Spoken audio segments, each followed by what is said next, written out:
Dad faked his own kidnapping to avoid paying child support and blamed it on my ex-boyfriend. When I was 19, Dad disappeared for 6 days. Mom called me sobbing at 3 a.m. His car was found abandoned at the old quarry with the driver's door hanging open and his wallet on the ground. The police found scuff marks and drag marks leading to the water's edge. Someone took him, Mom kept repeating. The police zeroed in on Brett, my ex-boyfriend who Dad had banned from the house. Brett had been calling me constantly since our breakup, showing up at my dorm. When Dad threatened to get a restraining order, Brett had screamed that he'd make Dad regret it.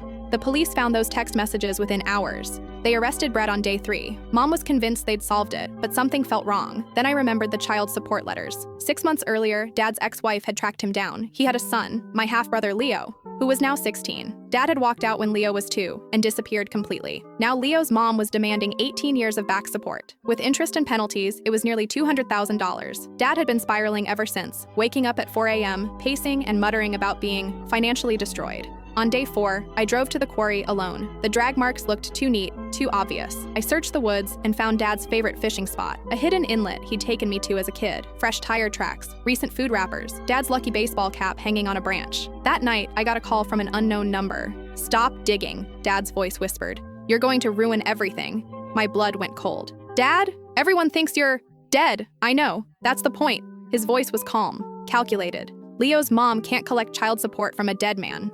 I felt sick. "Brett is in jail. They think he murdered you." "That's unfortunate," Dad said without emotion. "But that's his problem now." I recorded the rest of the call. Dad explained how he'd staged everything, abandoned his car, planted evidence, then disappeared to a hunting cabin 3 counties over.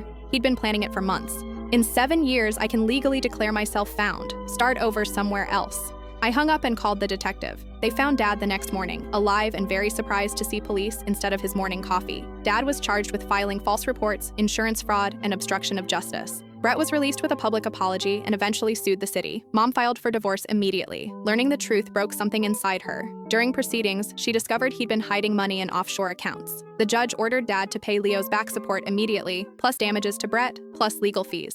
His elaborate scheme cost him everything he'd tried to protect.